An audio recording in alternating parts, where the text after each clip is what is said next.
CAPFSC 2023 PST PET MST RME change of date. Actually, this question is asked every year by candidates, and every year they are changing. But this is the first time I am observing that they have written no change of date or venue will be entertained. In fact, venue change is not entertained in earlier year also, except in COVID-19 pandemic situation. They gave you option to change the venue, but change of date every year they have been changing. But always remember कि आप जब भी you should change only when it is utmost important.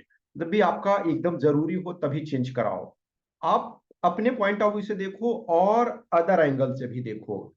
Problem क्या होता है कि so many candidates apply for change of date, तो उनके लिए भी एक एडमिनिस्ट्रेटिव चैलेंज होता है। हम अपने टाइम की बात बता रहे हैं। हमारे टाइम में ये सिचुएशन था कि आपको नोडल फोर्स से कहने की जरूरत नहीं थी। इनफैक्ट जो आपका सेंटर था वही डायरेक्ट चेंज करते थे।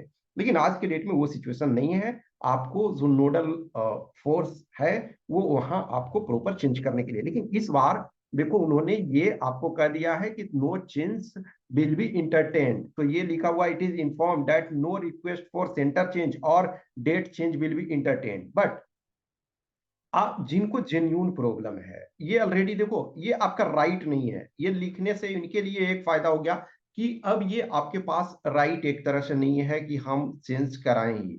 बट जिनको भी चेंज कराना है तो दो चीजें करना।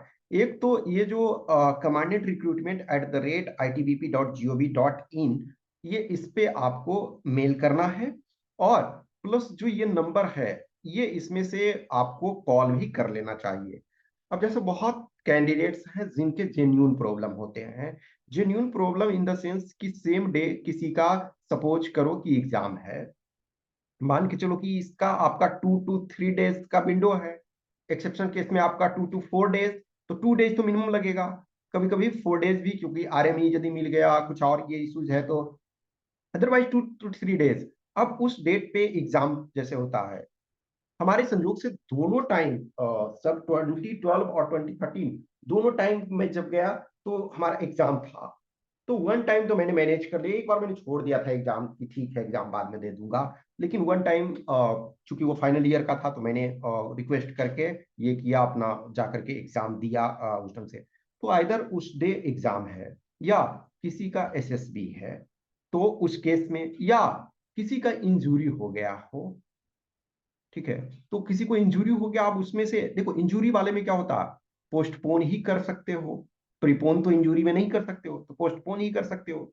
लेकिन एक ध्यान रखो कि अब एग्जैक्ट लास्ट डेट कब है वो तो मुझे नहीं पता, लेकिन शायद 8th, तो देखो ये तो आपका दिसंबर में तो 8th से स्टार्ट हो रहा है, और शायद जनवरी में 11th या समथिंग जो भी है एग्जैक्ट मुझे ये नहीं है। तो शायद तो इस ड्यूरेशन में, इस विंडो के ड्यूरेशन में ही आपको चेंज किया जाएगा।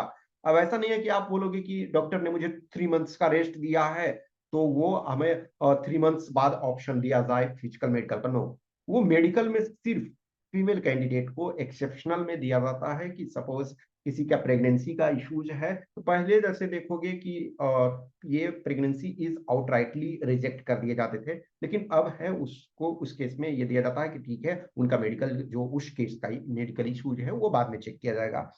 लेकिन जैसे किसी का इंजुरी हो गया है, या मान के चलो किसी का SSB है, या किसी का एग्जाम है, किसी का कन्वोकेशन है।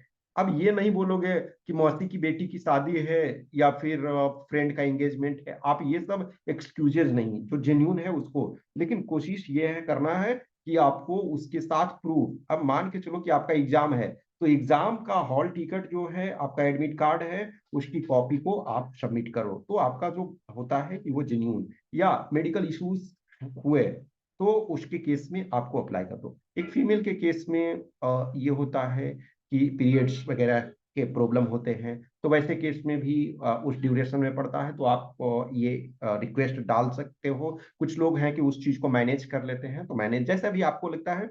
लेकिन देखो बहुत सारे लोग जब अननेसेसरी डालते हैं तो इस वजह से क्यों ये चीज को भी कभी कभी वो जेन्यून कॉज वो भी जानते हैं। ऐसा नहीं है कि वो आपको रिजेक्ट करने के लिए नहीं बैठे हैं। फिर भी जिनका जेन्यून है तो वो आप रिक्वेस्ट करो, क्योंकि इन्होंने लिख दिया it is inform that no request for centre change और date change will be entertain.